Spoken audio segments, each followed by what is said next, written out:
मित्रों, आप सभी जानते हैं कि पश्चिम बंगाल में पंचायत चुनावों में जिस प्रकार के विचलित करने वाले दृश्य निरंतर दिखाई पड़ रहे हैं, वो लोकतंत्र के प्रति संवेदना रखने वाले किसी भी व्यक्ति को व्यथित करते हैं। हिंसा का जो तांडव दिखाई पड़ रहा है, ये कष्टकारक है, दुखद है और मन में आक्रोश भरने वाला है। बंगाल की वह भूमि जहां कभी रविंद्र संगीत सुनाई पड़ता था, आज बम के धमाके सुनाई पड़ते हैं। भद्रलोक के विमर्श के लिए विख्यात वह भूमि आज हिंसा का तांडव देख रही है। और उससे अधिक दुखद है वहां के सरकार की असंवेदनशीलता। भारतीय जनता पार्टी के कार्यकर्ताओं पर जिस प्रकार के हिंसक और प्राणघातक हमले हो रहे हैं, 25 से 30 ऐसी घटनाओं की तो हम लोगों के पास सूची है जिसमें गंभीर रूप से हमारे कार्यकर्ता घायल हुए हैं और उनके ऊपर प्राणघातक हमले हुए हैं।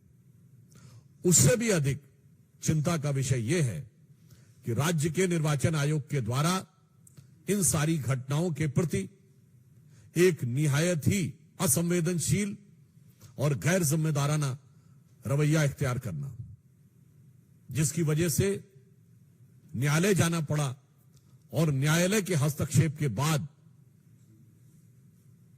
स्थितियों पर नियंत्रण लगाने का प्रयास किया गया। पश्चिम बंगाल की सरकार, पश्चिम बंगाल की पुलिस जिस प्रकार से बर्ताव कर रही है, यह देश के लोकतांत्रिक और चुनावी इतिहास में एक बहुत काला अध्याय है।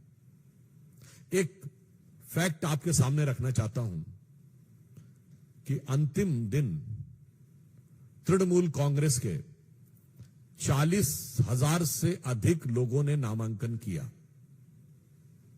और पश्चिम बंगाल में 341 ब्लॉक हैं।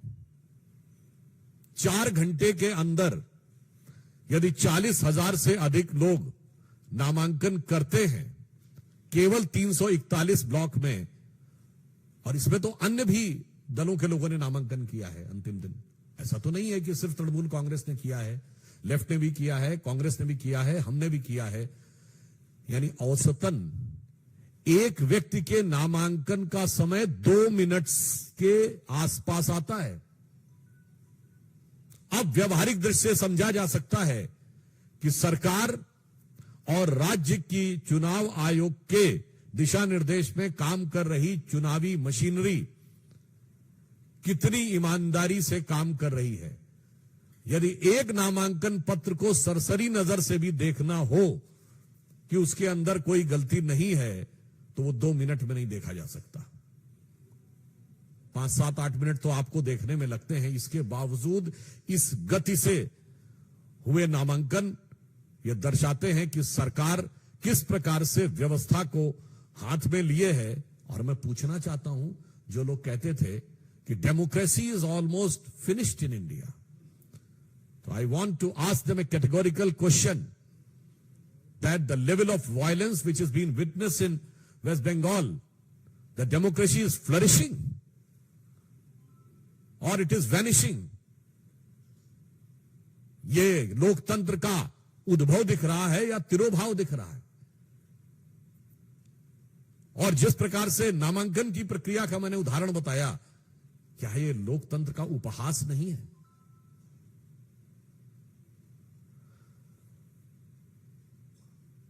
राज्यपाल महोदय भी, आप सभी को ध्यान होगा कि हिंसा की जिस प्रकार निरंतर सूचनाएं आ रही हैं और राज्य सरकार की निष्क्रियता, असंवेदनशीलता जो ममता बनर्जी जी के संरक्षण में चल रही है, उस कारण से राज्यपाल ने भी जाकर आज कई जगह हिंसा प्रभावित क्षेत्रों का दौरा भी किया है।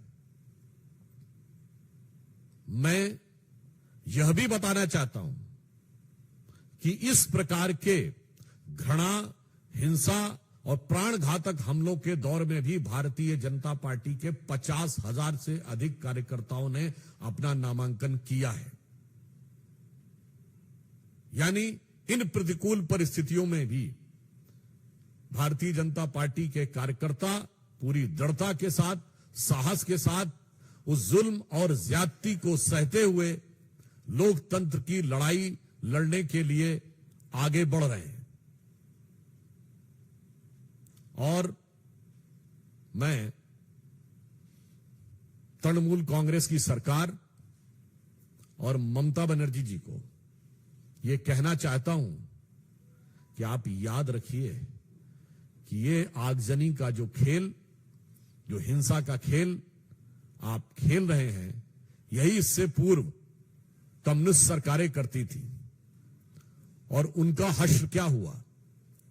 लोकतंत्र में जनता जनार्दन है और जिस प्रकार का अत्याचार और अनाचार हो रहा है उसकी पराकाष्ठा पूर्ण हो रही है।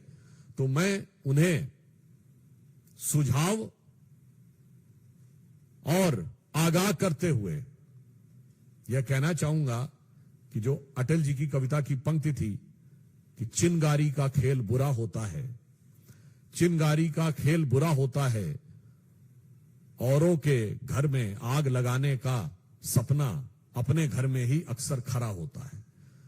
तो जो कुछ ये कर रहे हैं, और इसी के साथ मैं समस्त विपक्षी दलों से पूछना चाहता हूं कि लोकतंत्र का जो स्वरूप, हिंसा से घायल स्वरूप दिखाई पड़ रहा है, पश्चिम बंगाल में जो मां माटी मानुस की बात करती थी, वहां भारत मां के विरुद्ध खड़ी हुई शक्तियां प्रबल, माटी खून से सनी हुई और मनुष्यता पूरी तरीके से व्यथित और कलंकित नजर आ रही है।